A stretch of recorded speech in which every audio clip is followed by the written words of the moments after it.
2,25,000 रुपये अधिकतम मिलती है। जैसे कि आप थ्रेसर खरीदने जा रहे हैं, भाई मेरे को थ्रेसर लेनी है या रोटावेटर लेना है, जो भी यंत्र आपको लेना है और जिस फर्म से आपको खरीदना है वो कृषि विभाग से जुड़ी हुई फर्म हो यानी रजिस्टर्ड फर्म हो, उससे कोटेशन बनवाए और ऑनलाइन आवेदन करें। साथियों, आप भी अगर कृषि यंत्र खरीदने का सोच रहे हैं, चाहे उसमें आप थ्रेसर हो, रोटावेटर हो, सीड ड्रिल हो, डिस्क प्लाऊ हो, कोई भी आपका कृषि यंत्र हो जो ट्रैक्टर चलित हो यानी ट्रैक्टर से चलने वाला कृषि यंत्र हो, ट्रॉली को और टैंकर को छोड़ करके जो भी कृषि यंत्र है जो खेती बाड़ी में काम में आते हैं, अगर आप खरीदने का सोच रहे हैं तो सरकार द्वारा इस पर सब्सिडी दी जाती है और इसमें 50% की सब्सिडी मिलती है। और एफआर अधिनियम यानी वन अधिकार अधिनियम के तहत अगर कोई किसान भाई पट्टाधारक है और वो आवेदन करता है तो उसको 90% अनुदान मिलता है।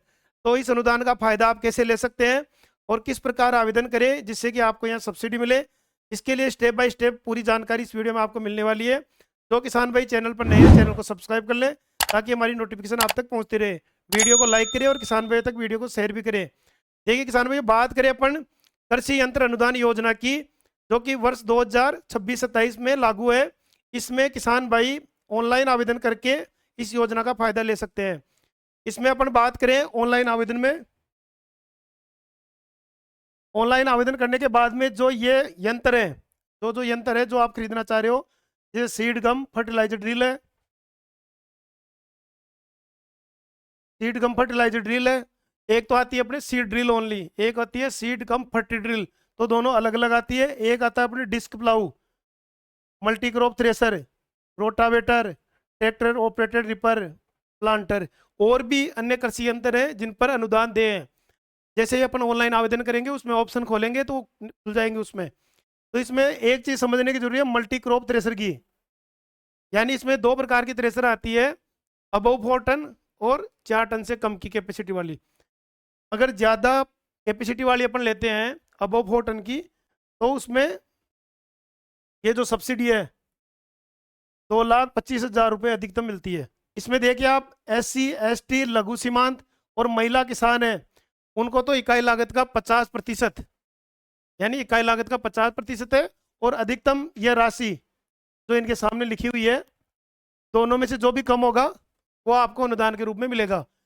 इसी प्रकार सामान्य श्रेणी, जो अन्य इनके अलावा जो श्रेणी बच गई किसानों की, उनमें यह अनुदान राशियां मिलेगी, यानी इकाई लागत का 40% और अधिकतम यह राशि जो लिखी हुई है।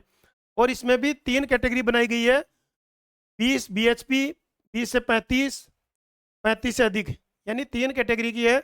अगर इस कैटेगरी का ट्रैक्टर आपके 20 BHP का है तो आपको यह अनुदान राशि मिलेगी, और 20 से 35 BHP का ट्रैक्टर है तो अलग है, और 35 से ऊपर वाला है तो उसकी अलग है, यानी सब्सिडी अलग अलग निर्धारित है।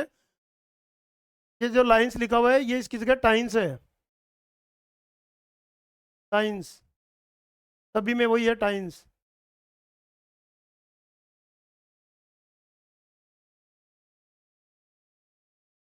यानी 9 टाइंस का आता है, इसमें 9 से 15 टाइंस की आती है सीड ड्रिल, यानी अलग अलग चौड़ाई की आती है, उसमें जितने टाइंस है उसके आधार पर अलग अलग सब्सिडी है।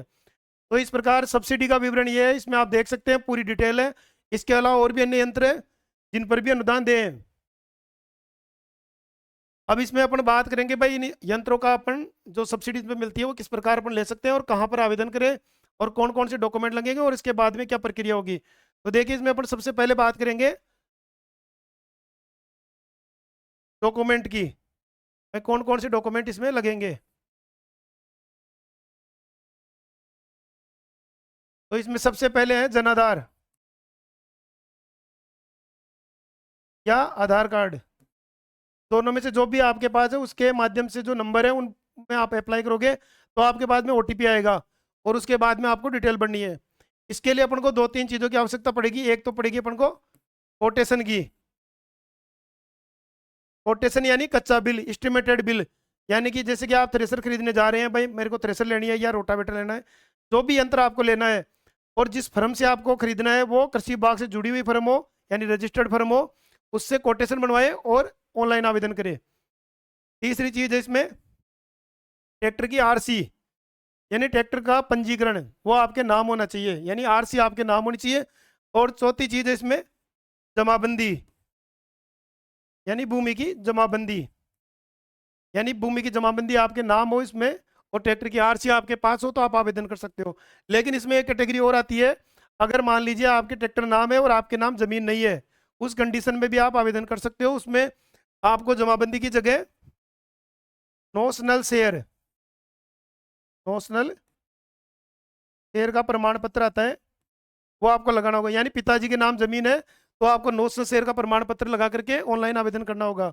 इसमें 2 कंडीशन होती है, यानी पिताजी की मृत्यु हो जाती है किसी के और उसका नामांतरण नहीं खुलता है, उसके अभाव में भी आप ये काम में ले सकते हो।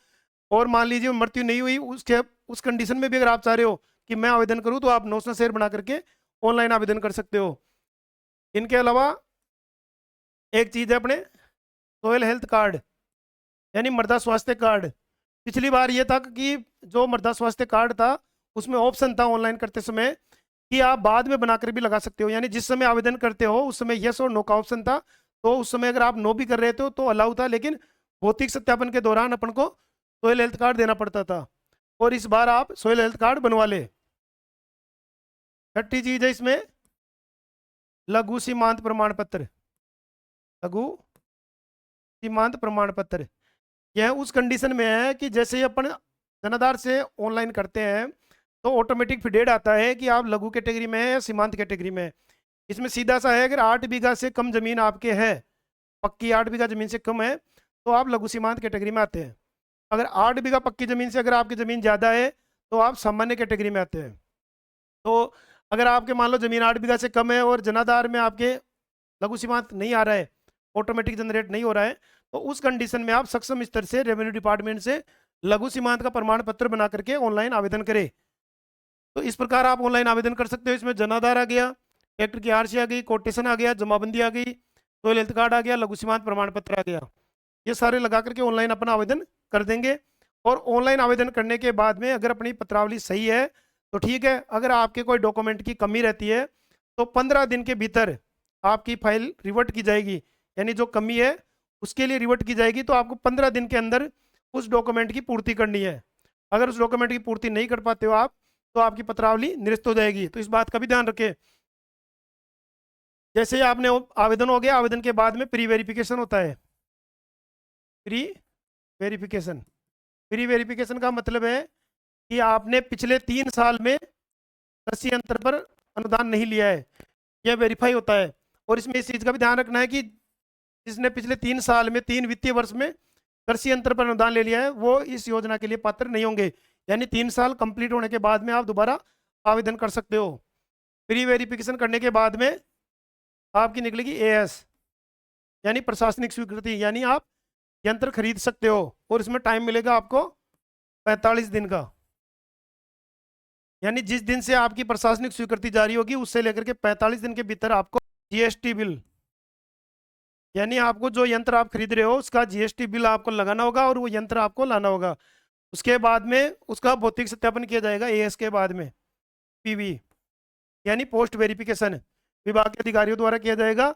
और उसके बाद में जो भी आपकी सब्सिडी बनती है, जो ये टेबल आपको बताई थी, इसमें जिस कैटेगरी में आप आते हो और जिस कैटेगरी में आपकी सब्सिडी जितनी बनती है उतनी आपके जनाधार में जो जुड़ा हुआ अकाउंट है उसमें ट्रांसफर कर दी जाएगी।